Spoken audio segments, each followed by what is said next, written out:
नमस्कार दोस्तों। आज फिर मैं आपके लिए ज्ञान से भरी एक कहानी लेकर आया हूं।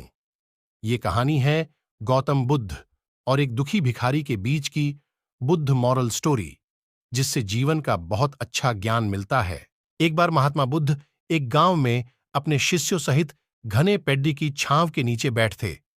आसपास के गांवों से बहुत से लोग अपनी मानसिक समस्याएं लेकर महात्मा बुद्ध के पास आ रहे थे। महात्मा बुद्ध उन सब की मानसिक परेशानियों का समाधान देते।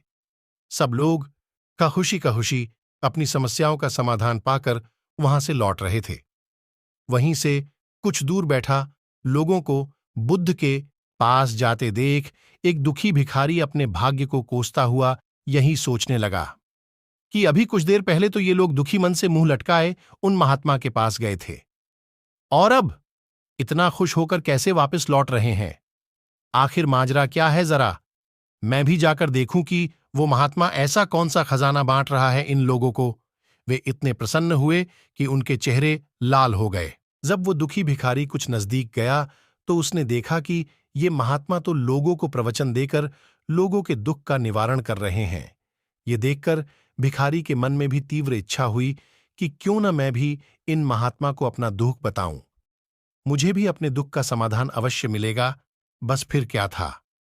समाधान पाने की लालसा लिए भिखारी महात्मा बुद्ध के सामने पहुंचा और हाथ जोड़ ढककर प्रणाम करते हुए बोला, हे महात्मा बुद्ध, मैं भी लोगों की मदद करना चाहता हूं। मुझे लोगों की मदद करने की बहुत इच्छा है, लेकिन मैं कैसे मदद कर सकता हूं। मैं बहुत गरीब हूं। मेरे पास न तो पैसे हैं और न ही कोई ऐसी चीज जिससे मैं किसी की मदद कर सकूं। मैं कोशिश करने पर भी किसी की मदद नहीं कर सकता। मुझे भगवान ने इतना गरीब क्यों बनाया। हे महात्मा, मुझ पर कुछ कृपा करो। इतना बोलते हुए भिखारी रोने लगा। महात्मा बुद्ध बोले, आप बहुत अज्ञानी हैं, क्योंकि आप अभी तक इस भ्रम में जी रहे हो कि तुम्हारे पास कुछ नहीं, जबकि दूसरों को कुछ देने के लिए तुम्हारे पास बहुत कुछ है। तुम बिना धन और वस्तु के भी दूसरों की मदद कर सकते हो। तुम्हारे पास जुबान है, जिससे तुम मीठे शब्द बोलकर किसी के दुखी चेहरे पर मुस्कान ला सकते हो। इन्हीं शब्दों की ताकत से तुम किसी के भी टूटते हौसलों को फिर से मजबूत कर सकते हो। इन शब्दों की शक्ति से आप किसी के भी मन में सकारात्मक विचारधारा के बीज बो सकते हैं और उसे गलत रास्ते पर जाने से रोक सकते हैं। तुम्हारे दो हाथों से किसी भी कमजोर या लाचार व्यक्ति की सहायता कर सकते हो। आपके दो आंखें किसी अंधे को रास्ता दिखा सकते हैं। तुम किसी के लिए दुआ कर सकते हो। यह हो सकता है कि उनके बुरे काम फिर से हो जाएं।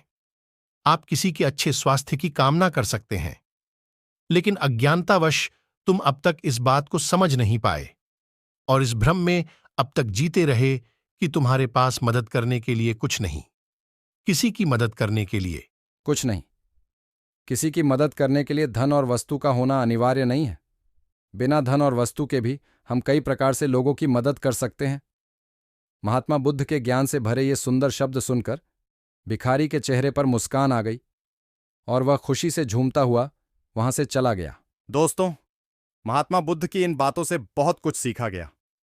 आजकल बहुत से लोग ये सोचकर दुखी होते हैं कि मेरे पास ये नहीं है, बल्कि जो आपके पास है उसी में संतुष्ट रहना सीखें और बिना मतलब के लोगों की मदद करें। इन्हीं से आपको परम सुख की प्राप्ति होगी। तो दोस्तों, ये बुद्ध मॉरल स्टोरी आपको कैसी लगी जरूर बताना।